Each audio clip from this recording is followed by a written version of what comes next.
As far as I'm concerned, as long as that same respect and recognition is not shown toward every one of our people in this country, it doesn't exist for me.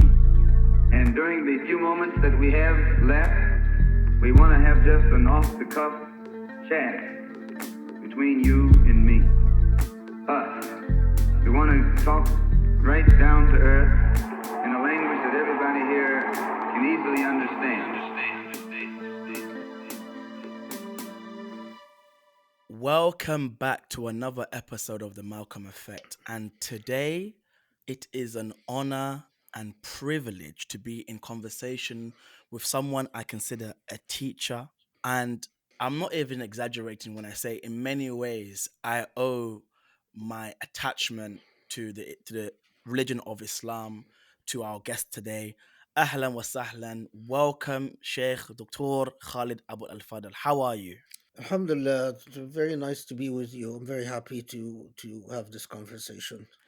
I am extremely honored, and it's a first for us to have you on the Malcolm Effect. So we're going to go straight into it, Sheikh.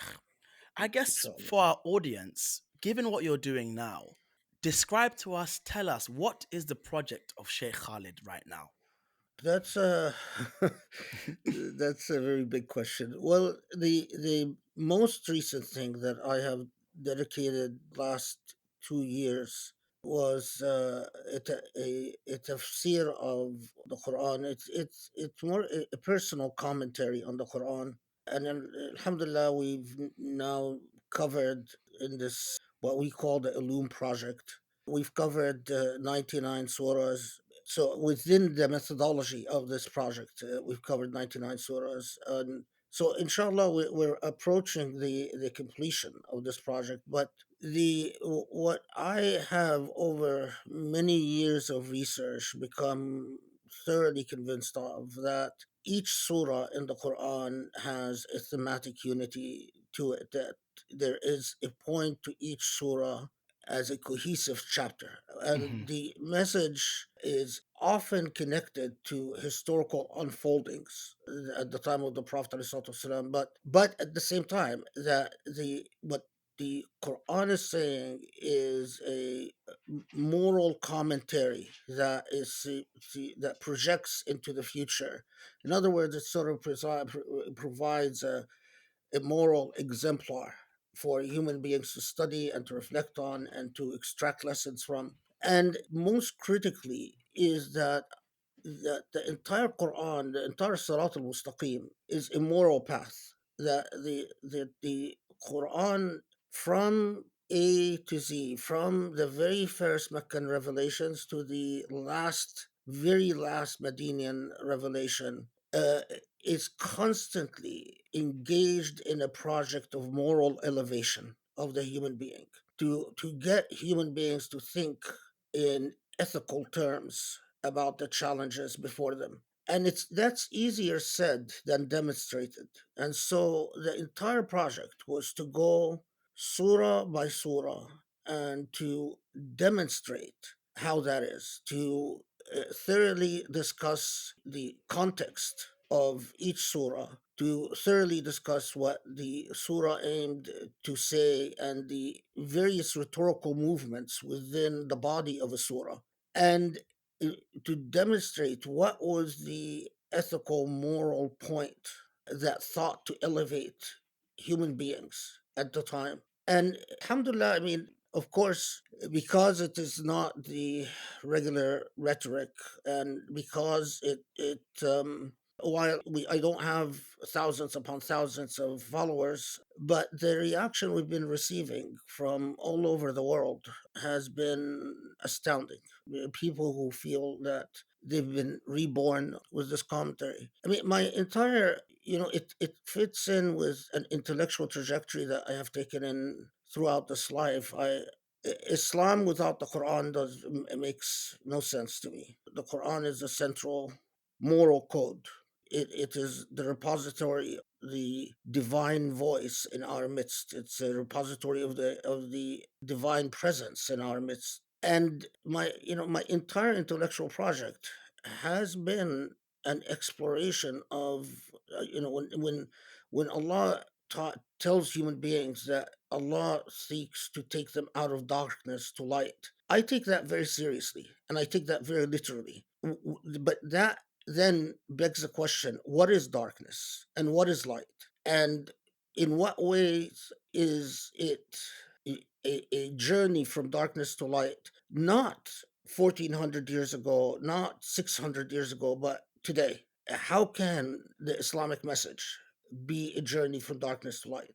And this is the constant compulsion, the constant impulse that motivates me. And thank you so much for that answer, because I often say, unfortunately, people somehow believe that we must merely import a medieval understanding of Islam or of Quran and just transfix it in that time and just import it into modern day. So I really do appreciate this project of making the Quran, which is a living book, because I've often said, and this is my belief, that if my belief is that the Quran is the final word of God, from the time it was revealed, it's meant to be relevant until the end of times, then it Mhm. must make sense and it must be legible in every time we find ourselves in. So I really do appreciate this project. I guess when thinking about your approach, and this is something I get, and I'm sure you get this, people often say, but why is it you are coming with something new? Or why is it what we've been taught in our seminaries is against this? Why is it all these other scholars have a different view to, or different approach, or come to different conclusions? What would you say to that? Well, I mean, there's several facets to this. One is that I often find that the same people who are saying this, they actually do not know. They don't bother actually engaging what the details of what I'm saying, because if they actually invested the time to listen before condemning something, they would discover that that I provide a consistent commentary on the conclusions of the past. I mean, what some of my it is basic to my methodology is to always acknowledge the conclusions reached about the Quran, or the conclusions reached about Hadith, or the conclusions reached about Sharia by my predecessors, and to explain their point of view, and then to politely explain where I disagree, or quite often not even where I disagree, but how the approach I'm taking is underscoring a different emphasis, a different angle. So it actually, what I end up clashing with in sort of the tradition is not as great as people who have no idea what I'm actually saying claim it is. But then there's another point, and that is quite critical. It is basic. If the point is preservation of knowledge and the rearticulation of well received knowledge, you don't need intellects to do that. I mean, you can nowadays you can pretty much rely on artificial intelligence to reproduce and just regurgitate what already exists, and we have the ability to accomplish that through artificial intelligence. The very point of the educational process, and I think this is something Muslims have lost along the way somehow.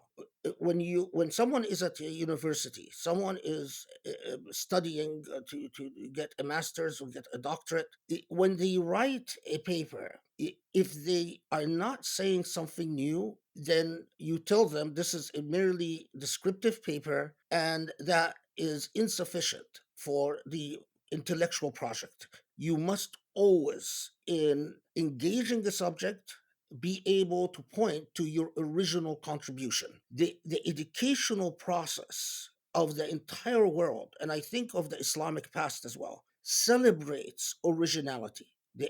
Always the challenge when it comes to students is that if you are merely a parrot, then we tell the student you don't have much value as a scholar. In fact, it's probably a good idea if you find another profession, because you have nothing original to say.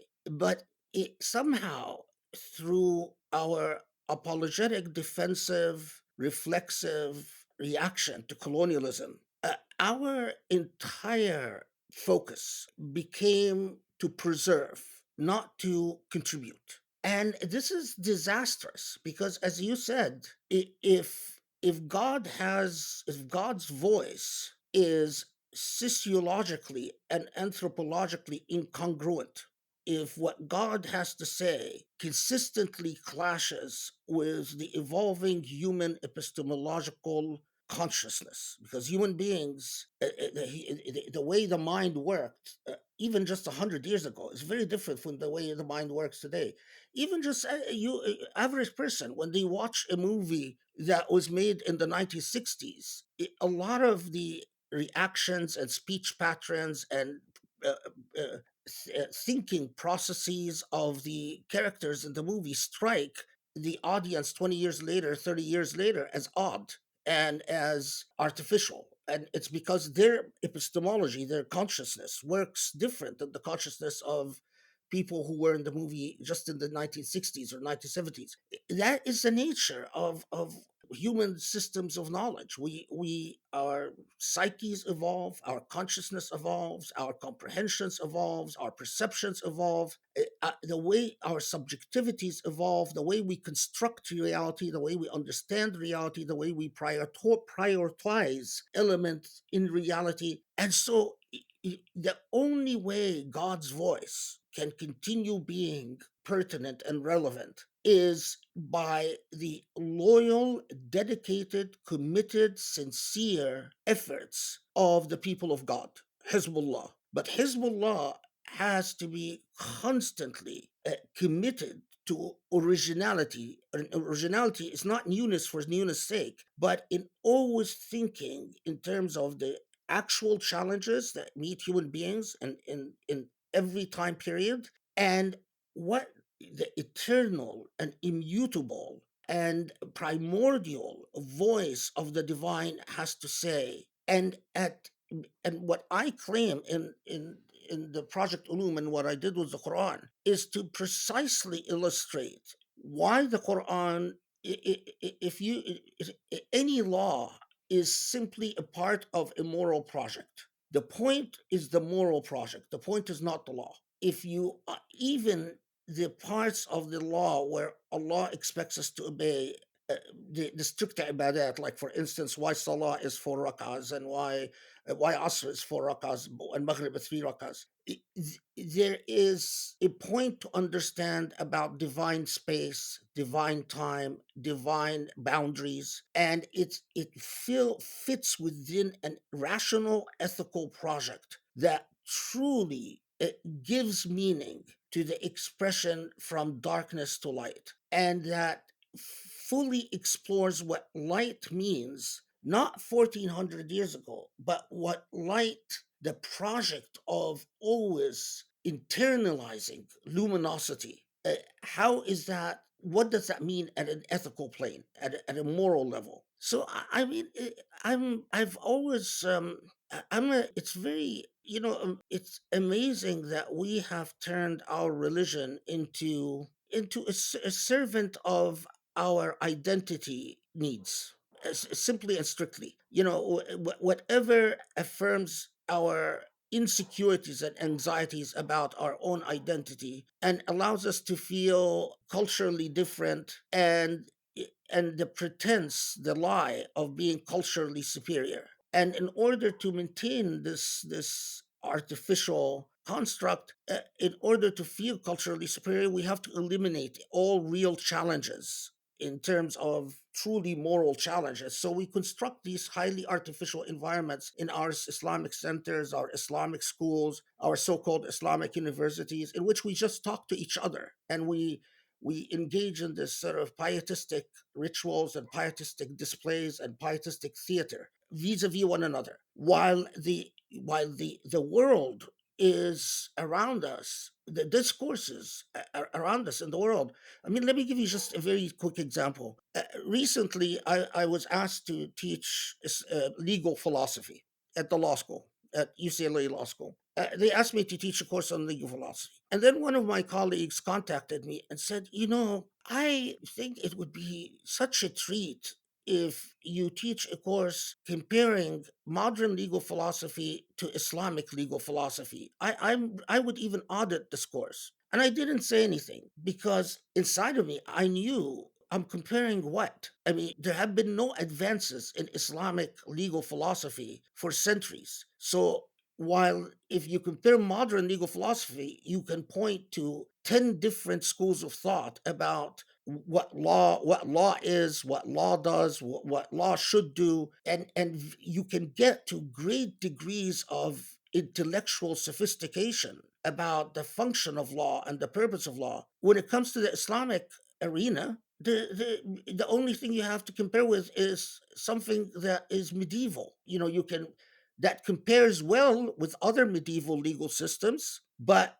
that does not compare at all. It has no means of even engaging modern legal thought. Now, I'm very well acquainted with Jewish legal thought, and sadly, I can tell you that I can teach a course on modern legal thought in comparison with modern Jewish legal thought. And that saddens me. That saddens me to no end. I mean, why have the followers of the Jewish tradition been are educated enough? They have enough academics and true legal philosophers that have rethought the Jewish legal tradition in light of the epistemology of modern legal thought.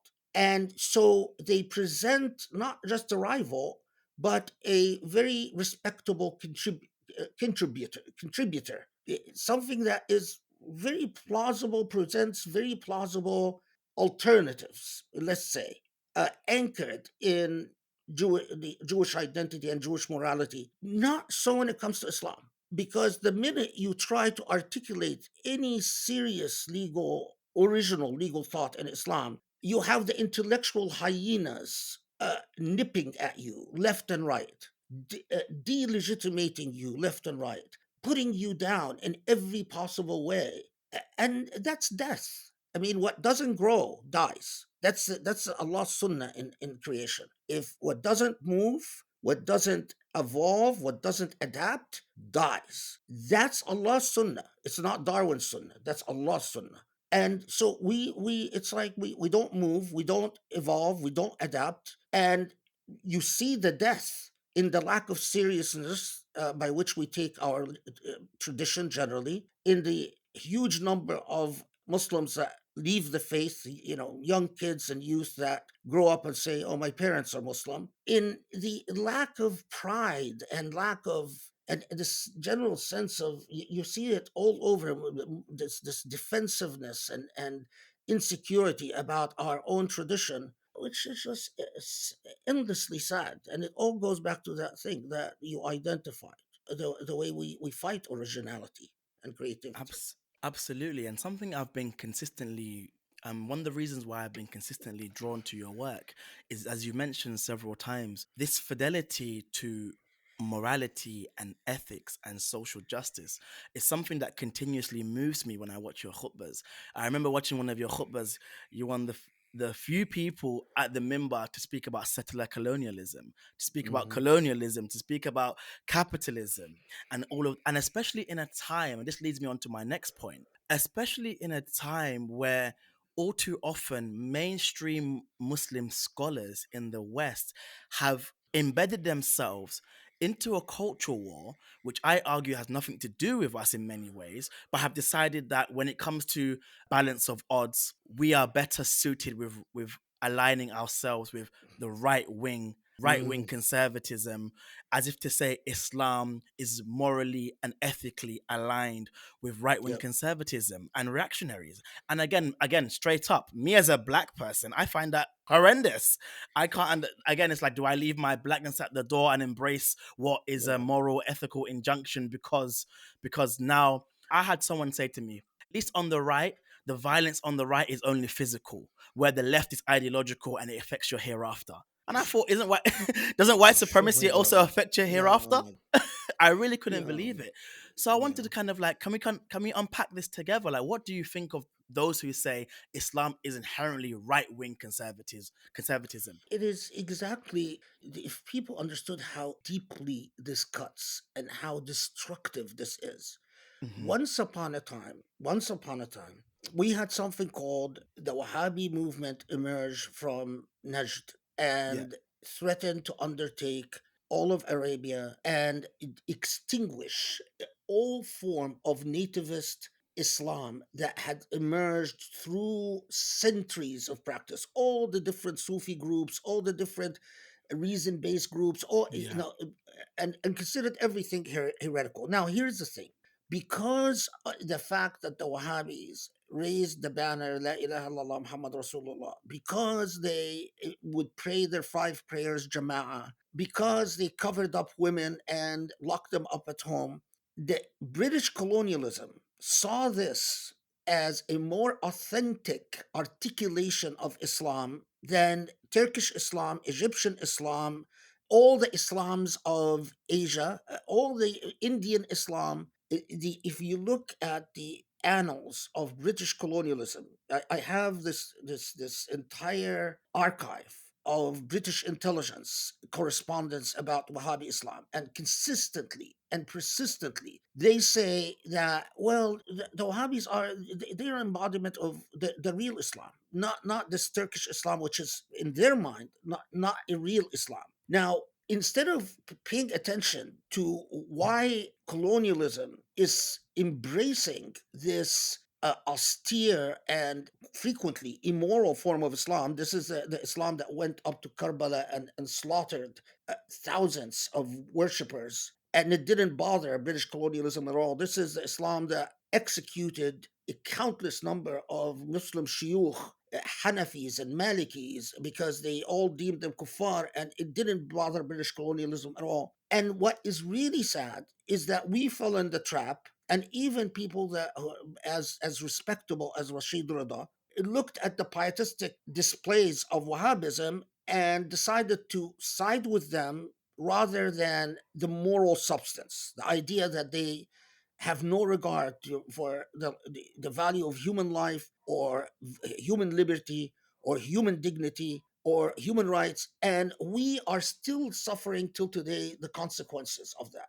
Sadly, we've learned nothing from history. That is what is truly devastating. Now, you have an ideology that in a world in which the white man continues to be hegemonic and dominant, and all the so-called first world is largely white. And so we live in a highly racialized world. We live in a world in which the vast majority of those who are, just before we talked, I was reading an article about people who just perished in the Mediterranean as they were trying to reach Italy. And of course, they're Yes. all the people that perished were Muslim and dark skinned. Yep. So it is always the dark skinned people who are suffering in our world, and the white skinned people, like in the Ukraine disaster, they're Yep. taken care of. The white man rushes to take care of the white man. Absolutely. And if you learn about our even our current immigration laws, even under the Biden administration, the clear biases toward in favor of white people and Yep. clear biases against anyone who's not white. But yet you have this ideology that tells you to ignore our racialized world, to ignore the inequities in the world, to ignore the fact that the vast majority of wealth is controlled by a handful of families in this world, to ignore the fact that 32 nations face the real threat of famine in 2023. All 32 nations are dark skinned people, all of them. And to ignore the fact that the white man is destroying the environment, and the people who are going to pay the bill for the destruction of the environment again are not the white people, but people that live in Africa and people that live in Asia. You could go on. Why? And you ask why? Well, because the right wing has more conservative sexual morality. You don't understand that the conservative sexual morality of Victorian Britain, for instance, brutalized native cultures more than any. I mean, the fact that they had more conservative Christian values didn't help Muslims at all. In fact, their religious righteousness allowed them to target Muslims and to subjugate Muslims and feel right about it and feel morally righteous about it. And we have the same situation. I mean, Donald Trump, with all his own sexual promiscuity, And yet, just because he says things that a lot of Muslims like about homosexuality or about the value of religion, and by religion he always means the Christian religion or the Judeo-Christian tradition, and he explicitly excludes Islam. And yet there is something truly wrong in the intellect and moral. I think it's a lack of education and lack of moral anchoring, that we don't focus on ethics and morality in our, because despite all of that, despite the fact that the right wing explicitly excludes Muslims from any of the worldview that they possibly perceive in terms of rights and dignities and entitlements and so on, despite the fact that they explicitly say we only care about Israel in the Middle East, despite the fact that effectively we are, they embrace necropolitics, that we are all Muslims are as if dead bodies, and their policies, we still can sit there and feel happy because what's his name, James Peterson or whatever Peterson, you know who I'm talking about, right? Yes, Jordan Peterson. Jordan Peterson. Yeah. I just was looking at an article about Netanyahu and his meeting with Jordan Peterson, and how all the love affair that went between Yep. Netanyahu and Jordan Peterson. And yet you have Muslims that somehow don't understand that someone like Jordan Peterson, regardless of how much lip service he gives you, like Yes. what the lip service the British paid the Saudis, his entire project, his entire intellectual and ideological project, is one in which Muslims are subjugated, dominated, erased, deconstructed, Yes. marginalized, and yet just because he gives you a bit of lip service, like Yes. again the history of British colonialism and French colonialism, where they will praise Islam, like Napoleon did when he invaded Egypt. What did Yes. Napoleon say? He pretended to praise Islam. He even issued, I respect your Quran and I honor your Prophet, but now let me subjugate you and colonize you Hmm. and deconstruct you as human beings. And yet we've learned nothing. I mean, it's, how do you educate such an uneducated bunch? And this is what happens, Sheikh. And this is what really upsets me because someone like Jordan Peterson, they say he's like, they kind of promote him as the final bulwark against the moral degeneracy of modernity. And what confuses me, when they say modernity, read feminism and LGBT.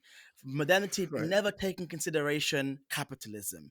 They never can take into consideration race, for example. It's Right. just these Racism, two, right? yes, just these two issues. And I can't take that seriously because for them, modernity is, oh, the reason why the world is in the mess it is today is because there is an imbalance of the natural order of things. And natural order of things is a hierarchy of men on top and women on the bottom. And that's what has been pushed as modernity. But that does lead me to the next question, the all contentious issue when it comes to Islam and the LGBT community. Hmm. And they use the story of Lut. And I've watched your videos and it's been really helpful. But I guess for this audience, I know it's a very complex topic, so I don't expect us to go into too much depth. But what is your view and what is the story of Lut referring to? First, the story of Lut, it's subject to interpretation, and here's why. Yes, we can understand the story as basically referring to people who practice sodomy, Hmm. but if you look into it, look more carefully and more deeply into the whole narrative, these people, they are described in the Quran as people who were immoral at every level. They did not honor guests. They in fact made it a point that whichever foreigner falls within they can get their hands on, that they would sexually assault, which is, by the way, by the Near Eastern cultural standards at the time, the idea that anyone that comes as a guest or anyone that comes seeking your hospitality, that you would sexually assault them, was as outrageous, more as morally repugnant as you can get within the cultural values of many Near Eastern cultures. That they were also, one of the things that is rather interesting about them is that they seem to, I mean, when you think of something like homosexuality, what percentage of the population is actually homosexual? But these people seem to make it a point to, it's not that the percentage of the population was homosexual. They were, all of them made it a point to sodomize the alien to the, or the foreigner to their culture, which, if you, so in other words, they had an ethic of aggression, an ethic of transgression. They did not respect people, they did not honor people. They are constantly described as people who were haughty and arrogant, and with very little regard to anyone outside their own society. So it is not to reduce the problem of the people of Lut to, oh well, they were homosexuals. Well, what does that mean? I mean, these are people that made it a point, not a percentage that's homosexual, in other words, acting upon something within their nature, but everyone in that society made it a point to violate the other. It's like, i- there's a difference between homosexuality and sodomy as a form of degrading and subjugating the other. So in a lot of sexual assault cases, you find that the offender makes it a point to sodomize their victim.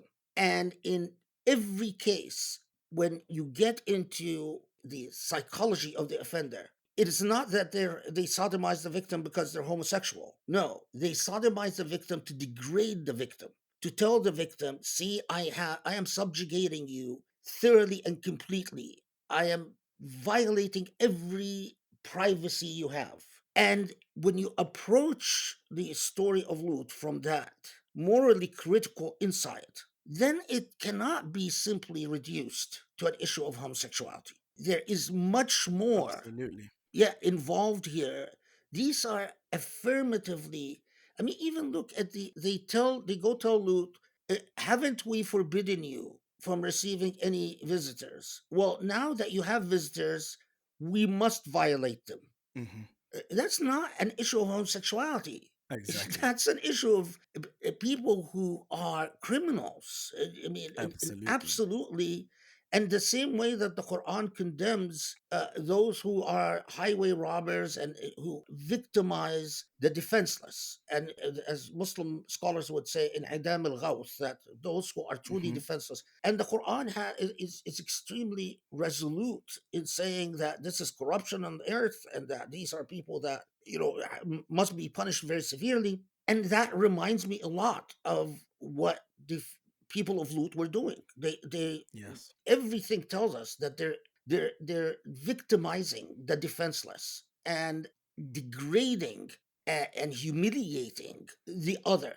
And so, no, the story of Lut doesn't provide an answer as to the whole issue of homosexuality. It is, I think, quite disingenuous when we Mhm. simply try to tell the story as if it is just about homosexuality. It's not. So then, thank you so much for that answer. So, in your role as a teacher, as a guide for young people who identify as homosexuals, and I'm sure many of them listen to this as well, what is your advice to those young people? This is, I have to tell you, one of the things that I have, as I said, an ethical human being has to be ethically alive. And being Hmm. ethically alive meaning that you have to take seriously ethical challenges and ethical questions of your day and age. Hmm. And I grew up learning what I was always taught is that homosexuals they're ill and that they should be treated, and if they're treated, they'll be fine. Now, I could have stopped there, and I could have just accepted what I was taught as canon and as sacred wisdom, and but I would be betraying my obligations to Allah Subhanahu wa Taala to just simply rely on knowledge that I consider unimpeachable. And it is my obligation as a Muslim to read and to study and to interview and to talk. And I don't understand homosexual feelings because I'm not a homosexual. I don't understand how it feels for a man not to desire a woman and only, or a woman to only desire your own sex. But what I the time I invested in studying this issue has made me seriously question the notion that people can be treated of their homosexuality. And if so, if that i- homosexuals are homosexuals because God created them this way, then I cannot simply condemn them. I cannot. It would be immoral of me. And so experience has showed me that there are people who do not desire men who do not desire women of moral character that I look up to and admire. They are it doesn't your sexual inclinations and orientation doesn't define your ability to be either close to God or to be an ethical human being. And so I think it is imperative for anyone who dares call themselves an Islamic scholar or jurist to restudy and reconsider this issue, and to especially reconsider the right of a human being for companionship.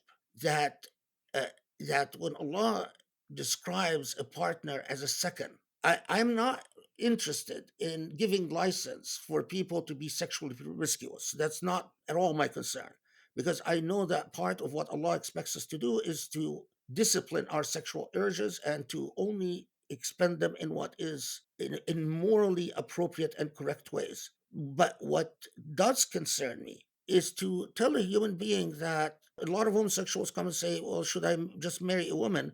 I say that then you would be committing an injustice. Unless a woman knows you're homosexual and she's willing to live with that. But to take a woman and render her a mu'allaqa, effectively someone who's just hanging, you're neither satisfying her desires nor really providing companionship because you don't feel you can provide companionship, that's unfair. So then if you're saying to them don't marry someone from the opposite sex, we have to think about what the alternative is. And I am open to serious moral discussions in light of the ethical principles that we are taught in the Quran to provide original moral advancement on this issue. But to simply be dismissive and to say, oh, I celebrate those who just condemn. If you embrace those who so easily condemn entire segments of human beings, remember that you can in turn become among the condemned by people who are morally dismissive of the other. That as you treat others, you will be treated, and things will come around and you will receive of the same treatment that you've dealt others. That's what I had to go through a great deal of education about this issue, and I'm continuing to educate myself about this issue. And I don't and the people who educate me are the people who experience the challenge. In other words, I go to people who are the subject of the study. In other words, people who are in fact homosexual, and I ask them and I talk to them. I don't sit, in my moral high chair and just condemn people at a distance, because that is un-Islamic. That is immoral. And if it's immoral, it's un-Islamic. Thank you so much. Now, honestly, that's been a breath of fresh air to hear for so many what is out there today. The moral panic around this issue and people failing to reconcile or struggling to reconcile their want into belief in a just God with their feelings. So I'm sure many people will find solace in that answer. So then moving on then. We spoke about these issues, spoke about the moral panic. We're speaking about issues of modernity. Many women, Muslim, have found certain strands of feminism. And again, we're speaking about knowledge and epistemology. It makes me cringe when I hear Muslims say, but feminism is kufr, or this is kufr, because immediately I think to myself, well, I know that not all feminism is the same. I know No. that not all epistemologies and not all approaches to gender issues are the same. Even Marxism has different schools, or Pan-Africanism Oh yeah. and these things. So what do you say to those people who A, say that, oh, you cannot identify as a feminist or Marxist because you are a kafir, you are a disbeliever?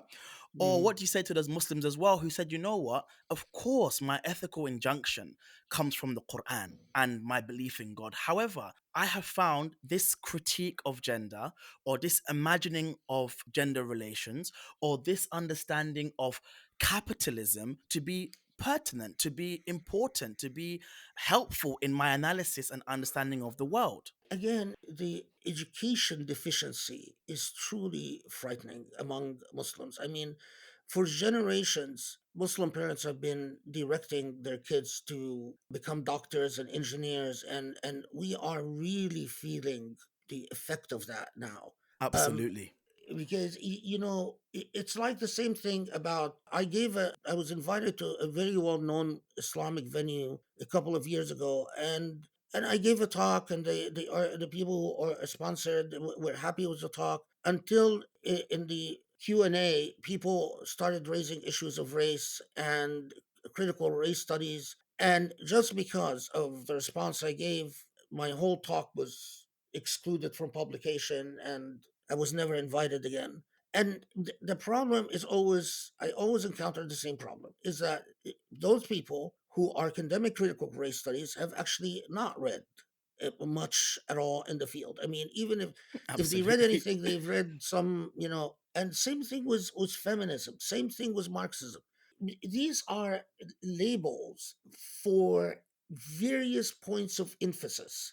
So let's, I mean, feminism, for instance, I mean, feminism can range from those who want to abolish marriage altogether because they see it as an oppressive institution, to people who say we've lived in a patriarchal world and it is time that we challenge patriarchy.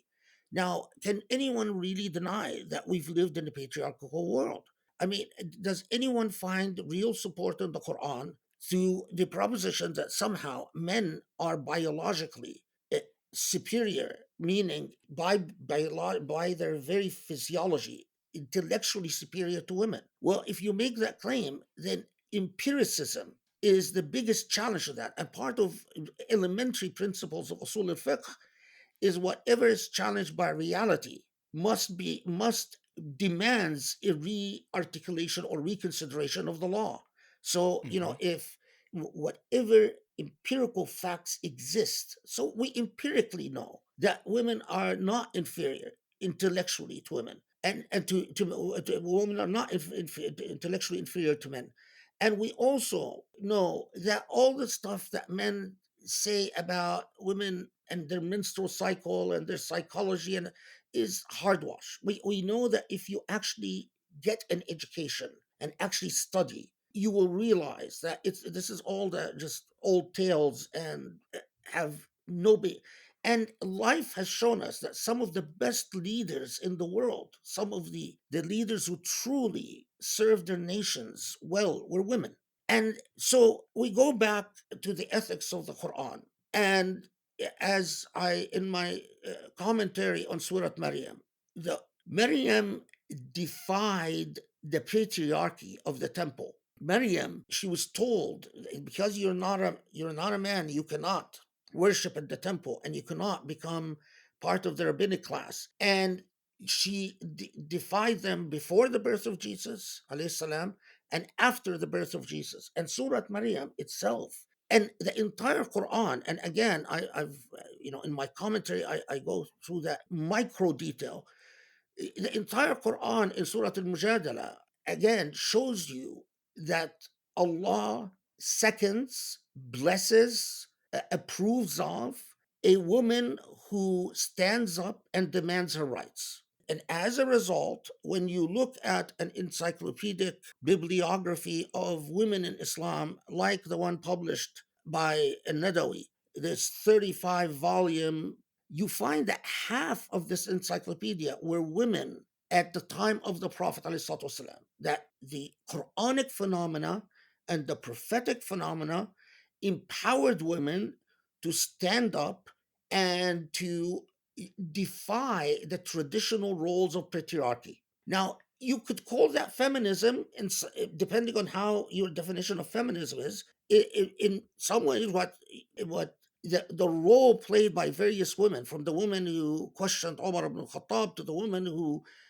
went to the Prophet ﷺ to complain, to the woman who insisted on divorcing her. I mean, we can go on and on and on and give tons of examples. If you read in feminist theory, you would realize that depending on your theoretical approach and your theoretical commitment, this actually could count as feminism. If the point is the crux of the matter is defying injustice, is patriarchy unjust in many, many, many, many situations? The answer has to be absolutely yes. You have to be truly a pig-headed idiot to deny that patriarchy leads to an enormous amount of injustice. Does it oppress women and deny women their right to self-determination and their right to dignity, their right to identity, their right to thought, the right to an education? And the answer has to be absolutely yes. Do many women suffer injustices because men don't understand their feelings and don't and often ignore their aspirations and their dreams and their commitments, the right to be a true abd? I mean, I don't like the word slave, but abd of Allah subhanahu wa ta'ala. Hmm. Absolutely. So, and same thing, I mean, same thing with critical race studies. Same thing with Marxism. I mean, Hmm.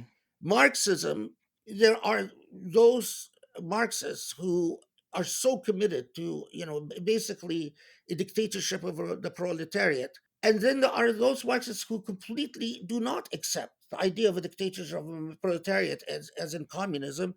And really, what Marxism for them is a critique of class power dynamics, Exactly. and that basically saying that there is a very inequitable distribution of wealth, and that those who have consistently treat the have nots in ways that are oppressive and unjust. Exactly. So get only an ignorant, it's like with good students, you find always a good student is not very concerned about the labels, but is interested in the nuance of ideas. And Absolutely. the bad student can never get beyond the labels. They always need shortcuts because they're too intellectually lazy. So Ab- they need the labels as shortcuts. So I can label this that, so I don't have to think very hard about it. I can label this that, so I don't have to think very hard about it. A Muslim who's I wish Muslims understood that the reason that the Quran sparked an entire civilization is that it forced people out of their moral and intellectual laziness. It got them to reflect seriously about the world they live in and to ask very hard questions. And sometimes doing so led to missteps. It led to a lot of civil wars. It led to a lot of rebellions. It led to, some of the rebellions, actually, the rebel was on the good guy, and those who destroyed the rebellion were actually the bad guys. But that was the price that had to be paid to teach people to take ownership of their moral worth and their intellectual worth. And this is precisely why when Muslims discovered the Greek tradition, they ate it up. They translated texts from all languages. And that is why the very famous Library of Baghdad that was destroyed by the Mongols was described in such luminary terms. This is all a Quranic phenomena. It's not an accident. This is the morality that was sparked in them in the Quran. Muslims today are completely disconnected from the Quran. Muslims today celebrate someone who can recite the Quran and not understand a single word of it. And they'll be sitting there, oh, Alhamdulillah, Subhanallah, MashaAllah, oh, wonderful. Is this the way you teach God's speech? If if I speak and my son doesn't pay attention to what I'm saying and just says, "Oh, my father is speaking, MashaAllah," and doesn't pay to listen to anything I say, I get offended. I get hurt. How about God? What right? I mean, can you imagine? what we owe God when God speaks in our midst. And when Honestly. I did this, you know how academia is, and I knew, for instance, that when I would sit and do the khutab, the sermons, and sit and do the tafsir of the Quran, I knew that in terms of academia, all my fellow Muslim academics who are into, their whole life is getting published at Cambridge or Oxford or whatever, will look at it, look down at it, and say, "What is this? Are you a mullah now? You're an imam?" But at the same time, Muslims, I can't tell you how many Muslims couldn't understand why are you taking 2 years of your life to go through the Quran. Shouldn't we just open a tafsir? And that is Wow. exactly why we are in the mess we're in. I Honestly. truly believe that. We, as Muslims, take the Quran out of our life, and we end up being just our ethnic identities. Honestly. And all too often, that ethnic identity seems to supersede everything else, and it becomes the lens by which we view the whole world. So, thank Exactly. you so much. And finally, because of the time, tell me about the Prophet's pulpit. How did it come about, and what was its objectives? I mean, I have to tell you, I am extremely grateful to the editor of the Prophet's Prophet, Joe, and my wife Grace, because they were so committed to taking the sermons that I gave, and the wonderful editing of Joe, the brilliant editing of Joe of these khutab. And the whole point is that the whole idea of khutbah al-Jum'ah was for the community to get together and to hear an imam, or what was supposed to be sort of the elected or agreed upon leader of the community, share the concerns of the ummah, the concerns of the community.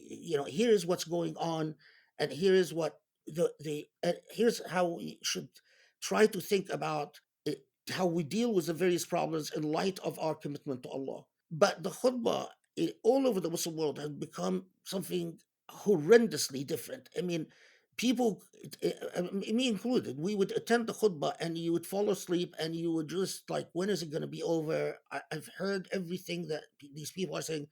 So when I started giving khutbahs, I really wanted to give an example of how the khutbah can become live and vibrant and relevant and interesting and passionate. And Joe and Grace, especially Joe, they said these khutbahs have to live on, and we want to go through and edit so that they can become a read text that lives on. And I'm very grateful to them for doing that. Thank you so much. We've reached the end of the episode, but honestly, people, I am asking all the listeners, if you support this podcast, please support the work of Shaykh Khaled Abou El Fadl. I will post links to their recent GoFundMe.